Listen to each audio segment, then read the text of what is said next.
Hello, I'm Michael Power. I'm a solid plasterer from Heritage Solid Plastering.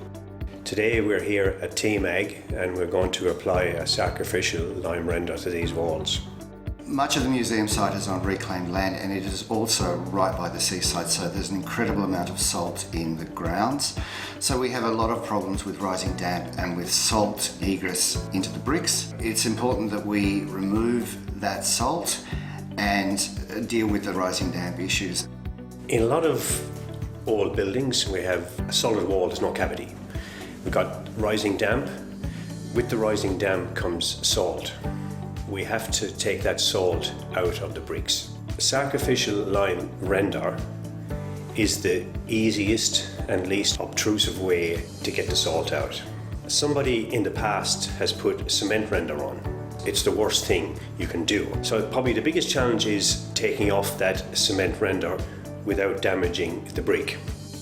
The first time I saw this room, you could see the discoloration, the staining, the pimpling, which is the salt coming to the surface. A little bit of further investigation told us that someone had put cement render on. That's got to come off before anything happens. We spoke to the manager. He gave us some history on the building, which is very important before you do anything. After that, that's when I come in with a sacrificial render. It works better if the mix is weaker. It also makes it easier to take off at the end. It's designed to fail.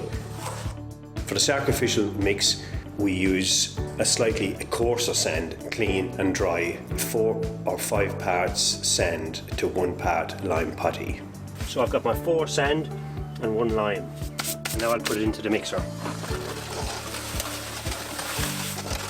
I'll let it mix for half an hour. The more air you can get into the render, the better. I transfer that to buckets and I'll maybe leave it sit for 2 weeks. The longer I can leave it sit, the easier it will be for me to apply.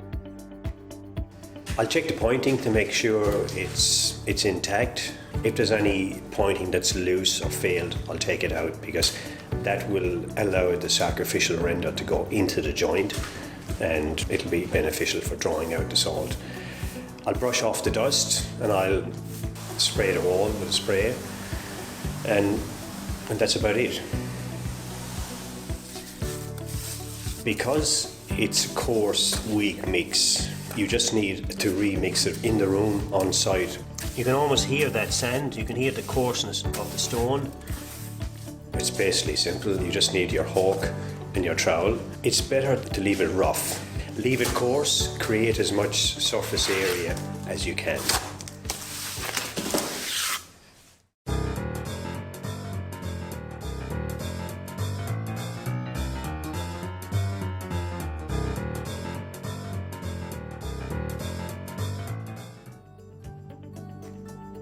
It could take 2 months, 3 months, you don't know. But the beauty of the sacrificial render is that it's visual.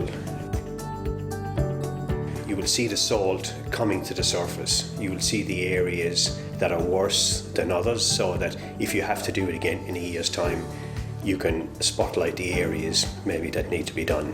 So the entire Tasmanian Museum and Art Gallery site is heritage listed. We have buildings here that were built in 1805 right up to 1996. So it's incredibly important that we get the correct trades to work on those heritage listed buildings.